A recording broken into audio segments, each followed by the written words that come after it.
Shalom, selamat malam saudaraku yang kasih dalam Tuhan. Senang pada saat ini saya mau membagikan pekabaran firman Tuhan di dalam ibadah kita pertengahan minggu. Yang biasanya kita beribadah berkumpul di rumah Tuhan. Tapi saudara, tidak mengurangi sukacita kita dan semangat kita. Saya percaya semua umat-umat Tuhan khususnya di Jemaat Anggrek tetap semangat dengan keadaan dan situasi ini. Tidak akan membuat kita jauh dari Tuhan. Melainkan sebaliknya, kita semakin diberikan kerinduan untuk selalu lebih dekat datang kepada Tuhan. Mari kita berdoa. Tuhan Bapa di surga, terima kasih. Hamba-Mu pada saat ini mau menyampaikan firman Tuhan untuk membekali masing-masing kami, umat-umat-Mu khususnya Jemaat Anggrek di dalam ibadah pertengahan minggu. Biarlah melalui firman ini, kuasa Tuhan turun ke atas hamba-Mu, begitu juga kepada umat-umat-Mu. Sehingga firman yang adalah kebenaran Tuhan dapat menguatkan iman kami sampai Yesus datang. Terpuji nama-Mu Bapa, dalam nama Yesus hamba-Mu sudah berdoa. Amin. Saudaraku yang kasih dalam Tuhan, saya mau menyampaikan ayat di dalam Amsal 16 ayat yang keempat, bagian A khususnya. Dikatakan, Tuhan membuat segala sesuatu untuk tujuannya masing-masing. Bila mana saudara masih ingat pekabaran sahabat yang lalu,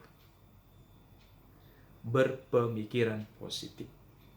Sehingga situasi kondisi virus corona yang sedang melanda seluruh dunia, khususnya kita berbicara di negara kita, di kota, tempat di mana kita tinggal pada saat ini. Apakah Tuhan tidak mengetahui situasi ini? Sangat mengetahui. Apakah Tuhan jauh dari kita dengan situasi ini? Tidak, saudara. Justru menunjukkan, ini aku. Dia selalu ada, kapanpun dan dimanapun. Saudaraku yang kasih dalam Tuhan, untuk itu, benar seperti ayat ini katakan, bahwa Tuhan membuat segala sesuatu untuk tujuannya masing-masing. Amsal 16 ayat 4. Dengan demikian, melalui situasi ini terjadi satu reformasi, kalau saya mau katakan perubahan, kebangunan di dalam hidup kita untuk semakin setia datang kepada Tuhan. Saudara, saya percaya saudara dan saya rindu sekali untuk berkumpul di rumah Tuhan. Bernyanyi bersama, mendengarkan kesaksian, berdoa, berjabat tangan. Saudara, itu sesuatu yang benar-benar yang kita rindukan. Itu sebabnya dengan doa berantai yang kita sudah lakukan hingga pada saat ini, saya kebetulan dapat bagian di pukul 00 sampai 00.30. Saudara, menjadi sukacita oleh karena kita semua ikut berpartisipasi menyatukan doa-doa kita. Sehingga dengan demikian situasi ini, doa-doa kita Tuhan pasti dengar. Ini akan segera berlalu. Saya percaya ada banyak saat ini umat-umat Tuhan khususnya merapatkan barisan di dalam doa berantai, doa persekutuan. Kita bertelut datang merendahkan diri untuk berdoa kepada Tuhan, meminta rencana Tuhan dalam kehidupan kita dengan situasi ini. Saudara, saya tertarik menyampaikan kepada kita pertanyaannya, kenapa bayi yang baru lahir, dokter katakan bayi itu sehat kalau dia baru lahir harus menangis, harus mengeluarkan suara, bila perlu berteriak. Dan sebaliknya, bila mana bayi lahir sama sekali tidak bersuara, dokter akan katakan berarti ada masalah.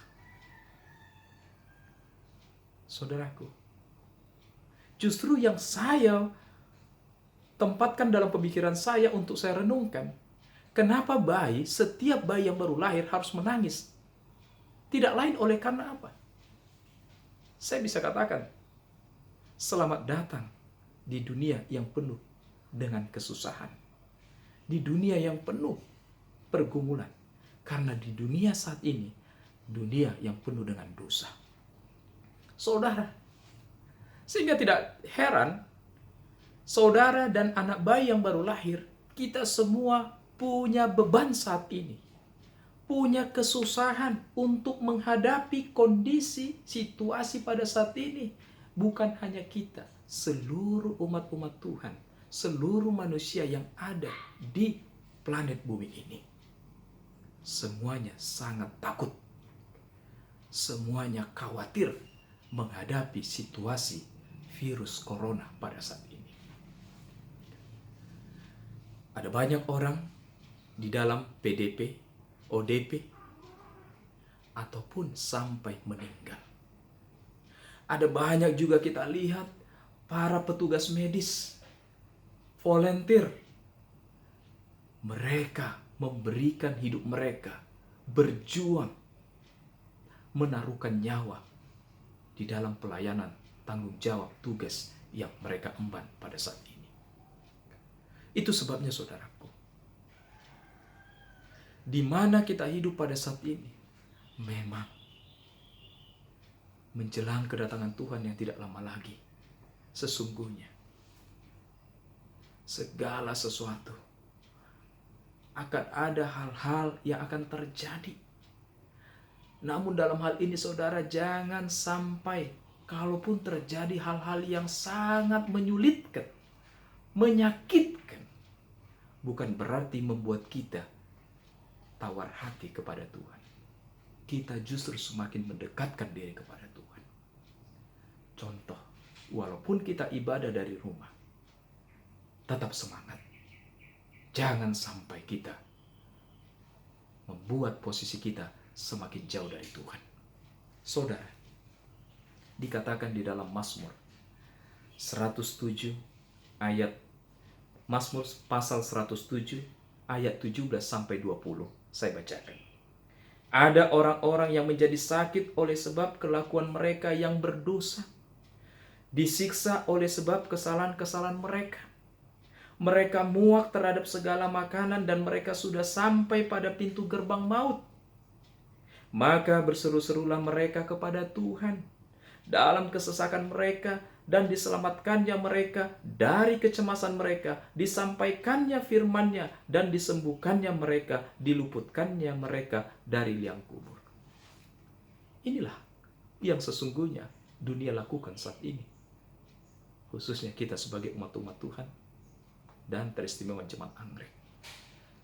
Kita menyatukan doa-doa kita, doa berantai, doa setiap hari, sepanjang hari, meminta kepada Tuhan, Tuhan tolonglah.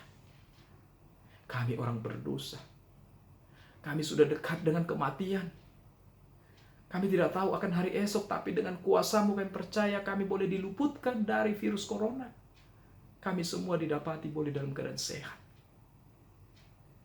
Begitu juga Tuhan, seluruh umat-umat manusia yang ada di dunia ini, agar kiranya terhindar daripada wabah virus corona ini. Kita berdoa, pemerintah kita doakan seluruh aparat, kita doakan seluruh petugas medis. Mereka berjuang saat ini supaya mereka boleh sehat-sehat dan semua pasien dapat disembuhkan. Dan itu semua oleh karena doa-doa kita yang kita minta kepada Tuhan. Saudaraku, andalkan Tuhan. Tetap semangat berserah kepada Tuhan. Ingatlah, sebagaimana dalam 1 Petrus 2 ayat 9, bahwa kita adalah umat kepunyaan Allah. Tuhan tidak mau melihat kita dalam keadaan sengsara. Tuhan akan menolong kita. Tuhan akan menjawab doa-doa kita. Tuhan akan melindungi seisi keluarga kita. Terlebih memelihara iman kita untuk boleh tetap tertuju kepada Tuhan. Kita berdoa. Bapa di surga, terima kasih atas berkat-Mu. Firman yang kami sudah dapatkan, kiranya menguatkan iman kami. Untuk kami boleh mengerti dan memahami lewat situasi pada saat ini, kami selalu mendekatkan diri dan mengandalkan Tuhan. Kami boleh hidup dengan penuh penyerahan kepada Tuhan. Sehingga doa-doa kami akan boleh Tuhan lihat dari ketulusan hati kami. Sehingga pokok doa yang kami sampaikan khususnya, wabah virus corona ini biarlah segera berlangsung Tuhan. Sehingga tidak ada lagi yang terjangkiti. Bagi yang sakit Engkau sembuhkan. Bagi keluarga yang berduka Engkau akan hiburkan. Dan kami boleh selalu dalam keadaan sehat untuk kami dapat melayani, untuk kami dapat berbakti, memuji dan memuliakan nama Tuhan. Dan boleh membawa hidup kami dibentuk oleh Tuhan lewat kasih karunia-Mu agar memiliki karakter seperti Yesus. Terima kasih Tuhan, terpuji nama-Mu, ampuni dosa dan salah kami. Dalam nama Yesus, hamba-Mu sudah berdoa. Amin.